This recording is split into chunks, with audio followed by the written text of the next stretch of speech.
living longer, living healthier, living better than ever before. Welcome to Mountain Pacific's Healthy Living for Life, a weekly series that gives you the information, education, and expert insight you need to become an active participant in today's ever-changing healthcare climate. Here now is today's program host. We are years into the COVID pandemic, but we're still seeing issues we saw in 2019 and 2020. Many Americans have already had COVID, and some are getting it for the second or third time. Will COVID ever go away? And what are the consequences of these ongoing infections? Welcome to Healthy Living for Life, a show dedicated to helping you do just that. I'm your host, Beth Brown, and today we're going to learn the latest on COVID. Welcome back. Joining us this morning is Dr. Douglas Kunzweiler, Chief Medical Officer from Mountain Pacific Quality Health, and our favorite regular. I don't know if I should say that, but for me it's true. No, you should not say that. All right, Dr. K, so let's jump in. This morning we're talking about COVID and the latest on COVID. Okay. And let's start with talking about some of the beliefs that are still out there with vaccines. So many of us now have gotten COVID. For those folks who did not get vaccinated, have gotten COVID, recovered, does it make sense for them to go get a vaccine now? Well, the first answer you would think would probably be no, they don't need it. But in fact, this has been looked at in a scientific study, and if you had COVID, recovered from it, and then got vaccinated, you had much better protection than somebody who got COVID, got over it, and did not get vaccinated. And as you said, we're seeing people who are getting reinfected, and sometimes those people are getting fairly ill. If you both have had COVID and had the vaccine, you might still even get reinfected, but your chance of having serious illness is remarkably diminished. So even if you had COVID and recovered and you're feeling okay now, and you haven't been vaccinated, it still makes sense to get that extra protection from the vaccine. Okay, that's good to know. And a lot of people had concerns about, well, the vaccine came out so quickly. Now the vaccine has been out for quite a while. What are we learning about it as far as how effective is it? How safe is it really? Yeah, so we're close to 2 years of people being vaccinated, and worldwide, hundreds of millions of people have gotten the vaccine.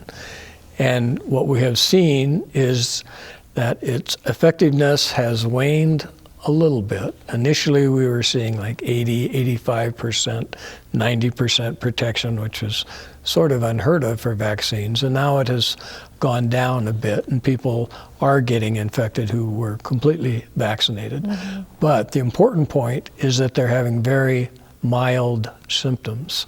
It's keeping people out of the hospital. It's keeping people out of the ICU and off ventilators. So that's the real value.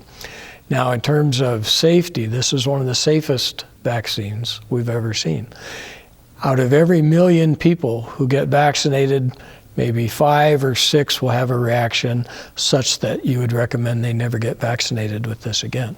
And that's a tiny, tiny number, and that's safer than almost any other vaccine that we know of. So Very effective, very safe. Okay, well that's great. So let's talk about some of the other concerns that are out there. One, I've heard infertility or pregnancy issues. Can you speak to that one? Yeah, the vaccine has absolutely no bad effect on pregnancy or fertility. What we do know is that if you are trying to get pregnant, or if you are pregnant and you get COVID, there's a chance that you will have trouble caused by the virus. So the vaccine does not inhibit fertility, and in fact, it makes you healthier to carry a pregnancy. Okay. What about your immune system? I've heard that people are worried the vaccine can somehow damage or hurt their immunity. Yeah, I don't know where that came from. It really doesn't make even common sense. What the vaccine does is stimulates your immune system to recognize the COVID virus as an agent that the body should get rid of. It enhances your immune system. There's no evidence whatsoever that I know of that it hurts your immune system at all. Okay, so are there health risks to adults getting a COVID vaccine? Very, very few. As I said, there's a rare person who has an anaphylactic reaction to it, and that's about it. Most people have some mild symptoms. They'll have some achiness. They might have a low-grade fever. They might have some headache and fatigue, but those symptoms usually are over in 24 to 48 hours. So in terms of ill effects, bad things happening, just about unheard of. Okay. So let's switch and talk about children. That's some of the newer advancements coming out with the vaccine. Is just now we're talking about younger humans being able to get vaccinated. Right. So can you talk about what is being recommended for kids? Well, children we know are susceptible to the virus, and in fact we've seen lots of children hospitalized with it and even some fatalities from it. So the vaccine was tested in children. Initially it was only tested in adults. In the intervening time, it's been tested in children. It's been found to be safe and effective. So the current recommendation is children 6 months and above should get a vaccine, and those 5 years and older should get a booster. Okay. And I personally know people who have gone out and gotten vaccinated when it was available for adults, but now that it's available for kids, they're nervous. What's your advice there for parents who are concerned about getting their kids vaccinated? The best way we know to protect our children from infectious diseases is through a vaccine. We give them polio vaccine, we give them measles, mumps, rubella, we give them diphtheria, we give them tetanus. We do all of these things to protect them from those illnesses. Vaccines are safe. They are one of the triumphs of Western medicine. And this vaccine is as safe as any. So get your children vaccinated. Okay. And for those parents, and I know some of these too, who ran out and did get their kids vaccinated right now, what should they be thinking about as far as boosters? Right now, the recommendations are that 5 and older have a booster, and that may change with time, just as with adults. As we've seen, the virus has a propensity to mutate, and every mutation has the potential to make it more resistant to our body's immune system. And so it may be that other boosters are going to be needed. We just simply have to wait and see what time reveals to us. Okay, we're almost out of time, but I want to squeeze in one more question. So as you mentioned, you can get the vaccine and still get COVID. So what would you say to folks about why it is important to get as many people vaccinated as possible? Well, first of all, if you've been vaccinated, if you get COVID, you are much less infectious, so you're not going to spread it as much. And as I said before, the real value is it will keep you out of the hospital. Okay, perfect. All right, so we are up on a break, so we need to pause here. But when we come back, we're going to talk about, with us still seeing the pandemic, will COVID ever go away, or is it here to stay? We'll talk about that and more right after this. Stay with us.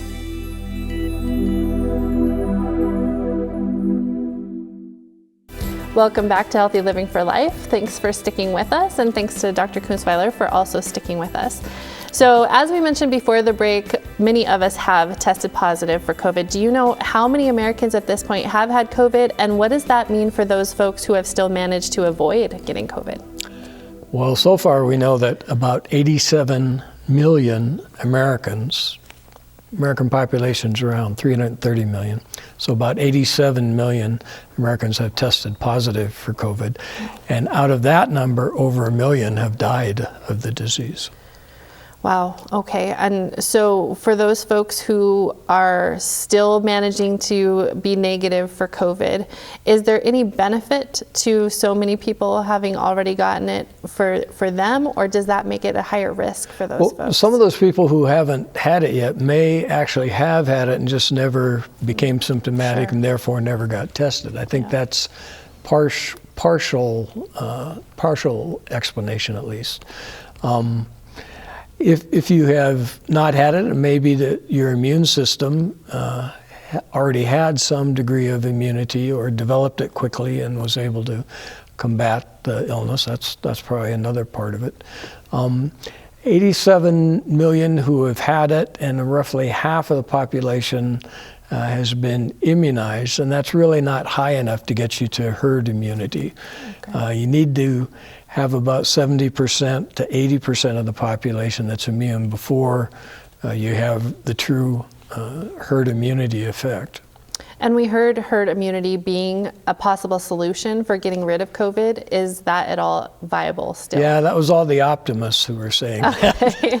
Right. Pessimists like me were saying that's probably not going to happen. And it didn't for a variety of reasons. There was some trouble rolling it out, and then there was a lot of fear, and I think the internet was not our friend when it came to this. A lot of people had doubts about the vaccine, and so we were never very likely to get to herd immunity status, and I think most experts don't believe that that's possible at this time. Okay. All right, so we also know that it's possible, as we talked about, that people can get COVID, recover, and then get COVID again. Mm-hmm. Are we seeing specific health risks associated with multiple infections? Well, what it appears is that every time you get it, you still have the possibility of having symptoms that persist for a long time. So the experience varies. Some people have a couple of mild episodes and seem to be fine. Other people have a mild episode and then they get it again and they have some significant symptoms that last a long time. It's hard to tell and no way to predict, so the best advice is try to avoid it. Get yourself immunized so that if you do get it, you reduce the risk of having long-term symptoms. And speaking of long-term symptoms, we've talked about long COVID on our program before, but can you remind us, what is it and how common is it being? Most of the time when you get a viral illness, your body clears the virus and your symptoms clear up, and generally within 10 days to 2 weeks or so, you're back to feeling pretty normal. And that is often the experience with COVID, but about maybe a third or so of people who get COVID have symptoms that persist. And when I say persist, some of them have had these symptoms for months, even a year or more. Some of the common symptoms are persistent headache, ringing in the ears, fatigue is a common one, shortness of breath, lack of energy, sore throat. And some people have persistent GI symptoms, nausea, diarrhea, things like that. So it's a pretty large variety, and some of them are pretty debilitating. Sometimes the fatigue is such that people have trouble getting out of bed in the morning and really aren't able to work or get through their normal day. So a third seems like a fairly significant amount. What are the ripple effects that we're seeing with so many people dealing with long COVID, either personally or the healthcare system? I mean, what are the consequences that we're seeing? Yeah, one of the consequences is that people are having a hard time staying employed, that their symptoms are significant enough that they're finding it difficult, to hold a job. And some are finding it difficult to get through their activities of daily living. They aren't enjoying life as much, so it's fairly profound. Okay. All right, let's switch and talk about tests. Now we have several different tests that people can send away for or get. Let's talk about polymerase chain reaction. Is that, no, how do you say, the PCR test? Polymerase. Okay. Polymerase chain reaction, yeah, the PCR. So what's the difference between that and a rapid test? The PCR test is actually looking for the messenger RNA that is the core of the virus. And it does that by a reaction that finds a few strands of the virus and then multiplies them and makes it so that it can be visualized with the test. It's very, very sensitive, very accurate. It also is more expensive and it takes longer. It has to be done in a laboratory, so you have to have a trained laboratory technician do it. So it's not a quick test, but it's very accurate. So if you have symptoms and you're wondering whether or not it's COVID, the PCR test is the most accurate way to tell for sure. The rapid test is looking for little fragments of protein from the virus. It's not nearly as accurate because it takes a lot of protein to trigger it. And this is similar to the at-home pregnancy test, the quick strep test that you might get in your doctor's office. It's less accurate because it takes a fair amount of protein to trigger it. So you might actually have COVID, but the test won't detect it. But the other thing we've learned is that if it says it's negative, there's probably not enough of the virus in your body to make you contagious. So it's a quick screen to tell if it's okay for somebody to travel or to tell if it's okay for somebody to return to work. But if you have symptoms and you're really concerned about them, a PCR test is the way to go, even though it's more expensive and takes longer. the quick test is good for telling whether or not you might be contagious, and it's okay to return to your usual activities. Okay, all right, great. Well, that time flew by. It's time for another break, so we need to pause once again. But when we come back, we're going to talk about maybe possible treatments out there now for COVID. Stay with us. We'll be right back after these messages. Welcome back. We're still talking with Dr. Doug Kunstweiler, and now I want to talk about the different strains out there. You know, lots of people have been talking about, well, Omicron isn't as bad as some of the others, but it seems like all these new strains are coming at us. So first, can you talk about the Omicron strain a little bit, and should we be concerned about the way that this virus seems to be changing on us? Yeah, and right from the beginning, we've known that this virus was changing fairly quickly. And some of the changes didn't make very much difference. Some of the changes probably were maladaptive for the virus and they disappeared. And the ones that were more vigorous became the ones that were dominant. And for the last couple of months, one that's called Omicron AB.5 is the dominant strain that's out there now. It is the most contagious that we've seen so far. In terms of virulence, though, that is how sick does it make you, it seems to be about the same as the original COVID virus. Certainly not worse, maybe slightly less vigorous, actually. Okay. And so as far as symptoms associated with that or other variants, you know, in the beginning, it really seemed like it was a respiratory infection. Mm-hmm. But now it seems like any symptom can be COVID. Can you speak to that a little bit? Yeah, I think initially we weren't as astute as we should have been at picking up other symptoms, but okay. It's pretty clear that the virus is spread to the respiratory tract, so it makes sense with the Omicron BA.5, for instance. The most common complaints are sore throat, hoarseness, and cough. And so we see that, but then it also attacks the GI system, so we see nausea, vomiting, diarrhea. It can go to the heart, and we can see problems with heart palpitations and even heart failure. It goes to the brain, and we've seen people complain of trouble with cognition, their confusion, just they feel not as sharp as they normally do.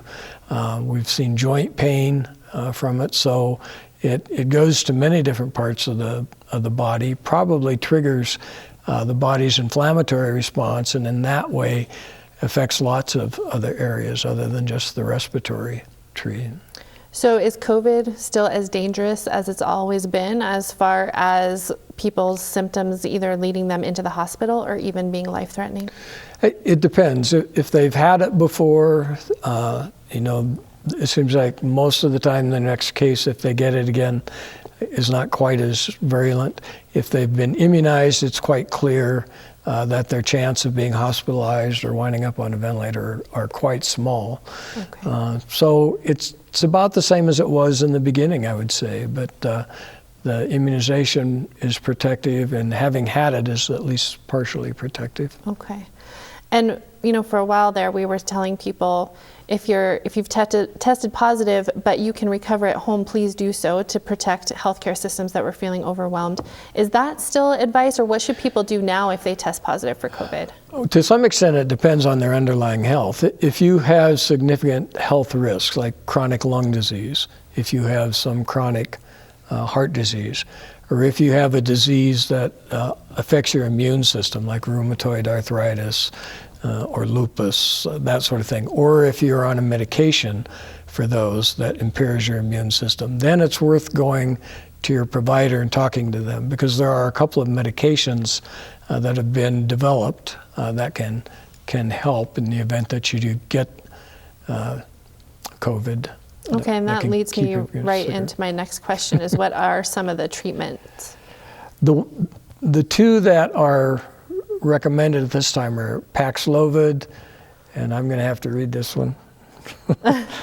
molnupiravir. These are both antivirals. Okay. And they were developed for other purposes, but they've been tried, and they do help clear the virus. They inhibit the virus's replicating itself, and so it helps the body clear the virus faster. And so for the average person who has very mild symptoms and is otherwise healthy, still recovering at home is fine, taking Tylenol, ibuprofen for your symptoms, that sort of thing. For the person who has significant risk factors, some chronic illness like we talked about, then seeing your provider and talking with them about would this medication be helpful in your case is worthwhile. Okay, and would those medications also be helpful for somebody who is experiencing long COVID, or different treatments for that? You know, it's being tried in that, and so far I think the results look promising, but we really don't have enough data at this point to tell. Okay, let's switch gears again really quick and talk about our healthcare systems. What are the long-term effects we're seeing from COVID being here for as long as it's been here? Yeah, mostly bad. Yeah. Really strained our healthcare system. We have seen a mass exodus of people from the nursing profession, and that has caused lots of problems. Hospitals have had to reduce their capacity simply because they didn't have enough nursing staff to take care of people. And in fact, that's happened locally here at St. Peter's, that nursing staff have left and they've had to reduce the bed numbers. And this has happened nationwide. It's worse in some places than others, but I don't recall in my 30 plus years in medicine ever seeing anything quite like this, where people are so burned out that they're either going to a less demanding job than the hospital work or leaving the nursing profession altogether. Okay. It's been hard on people. Yeah, gosh, that's disappointing and sad. So, I mean, we are basically out of time, but what should we be doing? Dr. K, what's your advice to us right now? Well, my advice is people should get immunized and they should get their booster. And you know, you're not doing it because I said so. You're not doing it because the government recommended it.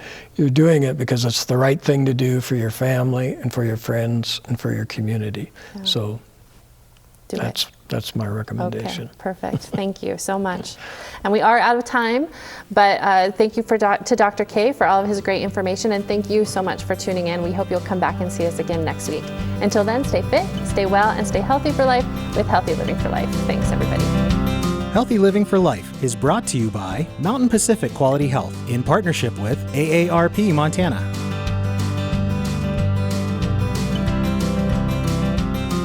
We'd love to hear from you. If you have suggestions for future programs, visit our website at mpqhf.org or call us at 406-443-4020. You can also catch us on YouTube by visiting our website and clicking on the Healthy Living for Life logo.